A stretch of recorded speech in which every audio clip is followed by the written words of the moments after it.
Hi everyone, I'm Ben Favaro. I'm a Managing Associate at Lewis Silkin in our data protection team. And with me is my colleague Alexander Milner-Smith, who's the co-head of Lewis Silkin's data protection team. Good morning, Alex. Morning, Ben. Good to see everyone. So over the last couple of years, we've seen employers turn to technology to manage their remote and hybrid working workforce. With that changing technology, we've seen the focus, or at least the perception has been the focus, has turned to the risks of monitoring, unlawful monitoring by employers through that technology. Alex, do you think there's been an increase in employer monitoring using technology, or do you think it's just a perception because our workforces have now moved towards this hybrid or remote working model? Yeah. Well, Ben, that's a very interesting question. I think monitoring has been in place of employers and staff, since for 100 years. If you think about clocking in and clocking out and physical ways of checking that, all the way through to phone recording for quality assurance purposes and so on. All that's really changed is that the technology now potentially allows more intrusive monitoring. At least that's the perception of it, and possibly the reality. It depends how you use that technology as well. So there has been a secondary issue that with the shift to certain elements of hybrid working, employers have had to perhaps think about how they need to use monitoring. Monitoring within a workplace has one purpose, but monitoring different workplaces, some of which workplaces might be at someone's home, or if you allow working in external places like a cafe, which you may or may not do, you have to think about what monitoring you're going to do. It doesn't necessarily mean there's been more, because as I say, monitoring has taken place for time immemorial. Always existed. But it's just different kinds of technology. And as with everything within a cyberspace, as we move more into use of Teams, use of the metaverse, there is more potential for intrusive monitoring. It doesn't mean it's happening though, for now. And the technology is always developing, isn't it? I mean, we've seen huge increases in adoption of technology, but also new functionality in technology. What's some of the new technology, and what's some of that monitoring technology that employees are turning to? So you have still some of the physical monitoring that still goes on, CCTV when you go into an office and so on. But focusing on hybrid and the new normal working, one thing we've talked about with some of our clients is keystroke logging, where you're logging what keys are touched on a keyboard for the purposes of potentially security and or productivity. And I'll talk about the risks and the different risks within a security purpose and a productivity risk in future. But that isn't a new thing. You could have done that within the office. It's just because, as I say, people are outside the office, there's perhaps more of a desire to monitor what is happening in a home office. Secondly, there's location monitoring. You've got to monitor laptops and devices for security purposes. Data and privacy laws would expect you to do that. In fact, your customers would expect, if there is a lot of customer data on laptops, on your phones, or on the clouds that are linked to your phones, you need to protect that, and monitoring is part of that. And it really just depends how far you push that. Should I be tracking, but Ben is a wonderful worker, so I never need to, but should I be tracking Ben when you're going to a coffee shop? Of course I shouldn't. But there is the capacity to do that, and that's what you need to think about. There then is, of course, monitoring systems that were actually in place pre-pandemic, but mainly to do with system monitoring, checking what websites people are using, access controls in terms of accessing CRMs and databases. That technology is increasing all the time in terms of use of algorithms to monitor what is actually happening within systems and potentially triggering issues like potential competition risk. So that is all there. And going back to the first question about is there more monitoring? No, because people have done this monitoring in the past. It's just the technology is potentially allowing a sort of far wider environment of potential monitoring on employees and staff. So it's interesting when you mentioned the security angle. Customers, individual customers or company customers would actually probably be expecting businesses to be keeping data secure by using that type of monitoring. There's definitely value to come from monitoring, but what are some of the key risks and issues you're seeing with monitoring? Are they the same? Have they changed since the new technologies come in? And I'll come back to that in 1 second, but you make a very good point there. Ben, you and I do a lot of marketplace and commercial data work, and we review DPAs and we review security addenda and so on. And all the time, when we see some of our clients' customers, their own security addenda, they are demanding very high level of security and very high level of interaction with their vendors' employees from things like background checks to you will make sure you have access control, you will make sure you monitor this, you will make sure you do this. So sometimes employers, engagers can be stuck in the middle. But we'd all agree that's a good thing, wouldn't we? A good thing to a point. And I'm going to talk about some of the risks, now. I suppose it's a balancing exercise, isn't it? Balancing the rights of your workers with the obligations you owe for security. Well, exactly. And I think the 4 key issues you need to think about are transparency, and I'll run through each of these in a second, purpose, limitation, and then security. Now, if I start with security, because it's really where everything comes from, you're going to have security from 2 angles. What we've just discussed, clients demanding you do this kind of thing. And then the other side of the coin, if you are going to do it and you are going to put in place technology to monitor your staff, you need to make sure that any data you're collecting there is secure in terms of limited access within your HR teams and compliance and legal functions, but also external access. It has to be protected to the nth degree. And if you get any of that wrong, that's obviously an enormous risk. Imagine if you were monitoring even people's basic access to work and it was leaked. It could result in an embarrassing data breach. It could result in a serious data breach potentially with issues for various data subjects. But going back to transparency, I think there can be a desire occasionally to not be as transparent as perhaps you should be with staff about the monitoring you're doing.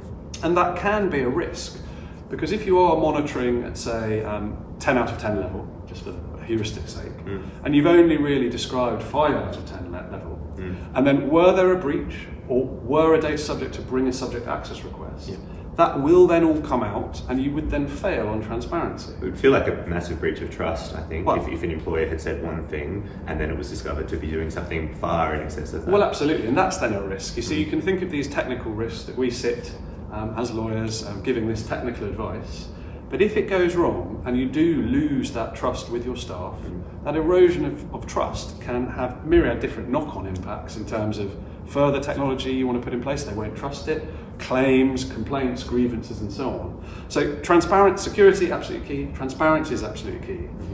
And then I think the ICO gives great guidance on monitoring, actually. I know we'll talk about it in a second. They talk about transparency and security, but before you even get there, they really want employers and engagers to focus on purpose. Is your purpose valid and is it proportionate? And they leave that ultimately, the ICO is not a prescriptive regulator, they leave it to data controllers, i.e. the engagers here, to their own decision, and that they recognise each business is different. But you have to make that call. If what you are doing, we always talk about this and we laugh about it, but if you are doing, what you are doing feels creepy to you, and you wouldn't like it to be done to you, then you probably need to take a step back and think, does our purpose link up with actually what we're doing? That leads to the third point around limitation. You really should do as much monitoring as you need to do, but also as little as you should do. It's strange, that sort of European Commission style speak, but I always like it. Go no further than necessary. Go as far as you need, but don't go further. We see it in retention all the time. Keep data for as long as you need, but also not a shorter period. And so it really, the ICO especially, it's different in Europe, and we'll come to that in a second, but the ICO especially gives that autonomy to data controllers to make that call.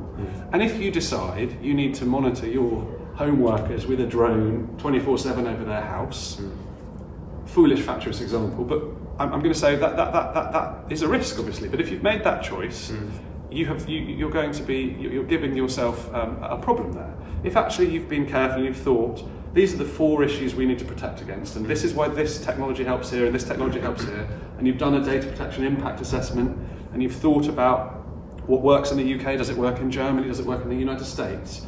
From a UK perspective at least, what more can you really do? And then of course, I'm loath to talk about it, but if it does go wrong, there could be fines and so on. We saw a big German fine in Hamburg, you'll correct me, but Hamburg I think, in relation to one retail client, 33 odd million euros. And this was monitoring, very basic monitoring, but just manual monitoring. It was manual monitoring, just asking people about their holidays and keeping record of it. Not for the purposes of returning from holiday, but sort of for performance reasons and keeping a log of employees. So it was slightly creepy, but it does show you that those big multi-million pound or euro fines can be issued for workplace monitoring. Absolutely, and that was manual monitoring. So if you were to take some of the technology that I talked about earlier, and you hadn't thought about purpose, you hadn't limited it, the fines could be bigger. And indeed, there are a number of investigations ongoing. I think the key takeaway I took from the third point that you mentioned, the necessity aspect, I think the first step in that is really always making sure you've got a purpose for the monitoring. So even though the technology might allow you to monitor, if you don't know why you're doing it, I think employers need to take a step back and think, do I really need to be doing this? 100%. But of course, all those things, transparency, purpose limitation, necessity, they're all together. Yeah. You can't have one with the other. If your purpose is perhaps not as strong as you perhaps would like, but if you've been super transparent about it, both in your privacy notices, in your monitoring notices, in just-in-time notices, whenever you log on to a system, it says, please note, be aware your access is monitored. It's sort of a virtuous circle there. And if you miss one piece, it can all fall apart. And it can all fall apart and really damage the trust. I think we've talked, all of these seem to be about building and maintaining trust. We've talked a little bit about trust and the attitude towards monitoring in the UK, but what about around the world? Are there different attitudes and different sort of trustworthiness in terms of monitoring, whether it's government monitoring or workplace monitoring? And how, if there are differences, how do global employers manage those differences? Well, let's just run through a scenario that we deal with all the time. We have many US clients, wonderful clients. UK is still a gateway into Europe and the rest of the world. And we often have US clients who perhaps engage in monitoring that is further than maybe we in the UK are used to. But because we have our UK model with proportionality and autonomy, we're probably more accepting of it from a cultural perspective.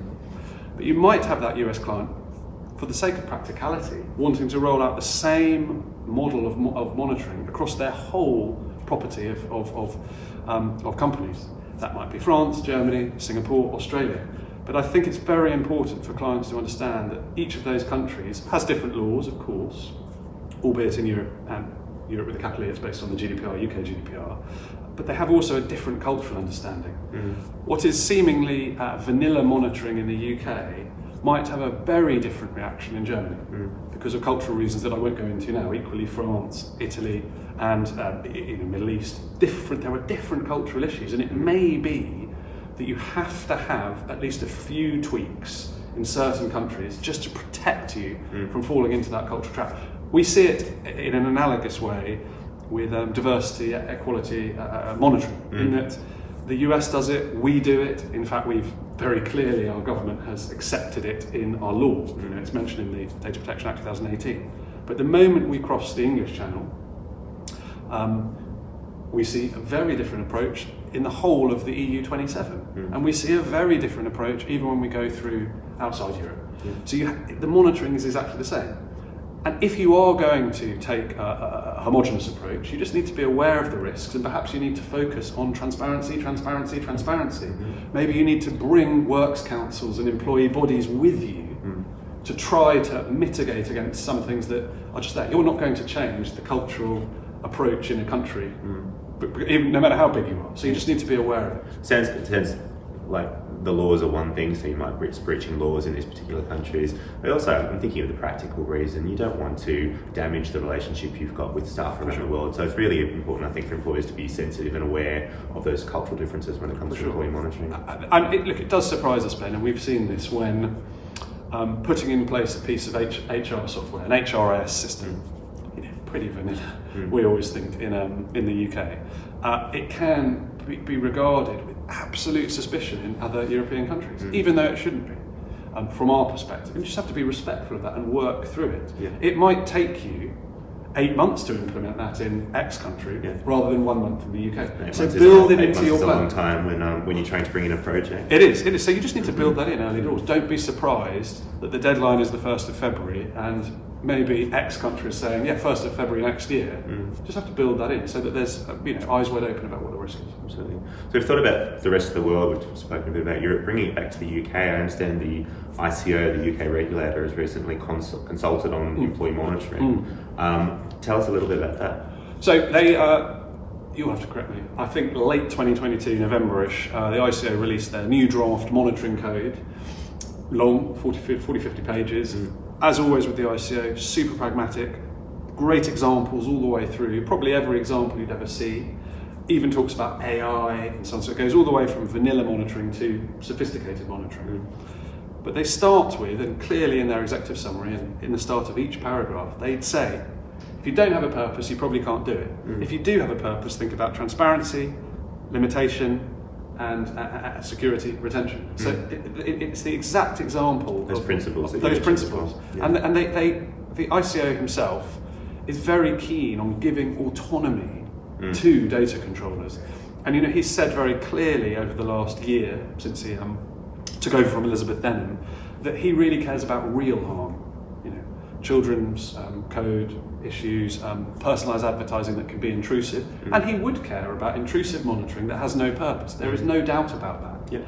But he equally doesn't want to interfere with proper business use of personal data, which includes monitoring. So if you haven't read it, it's very, very useful.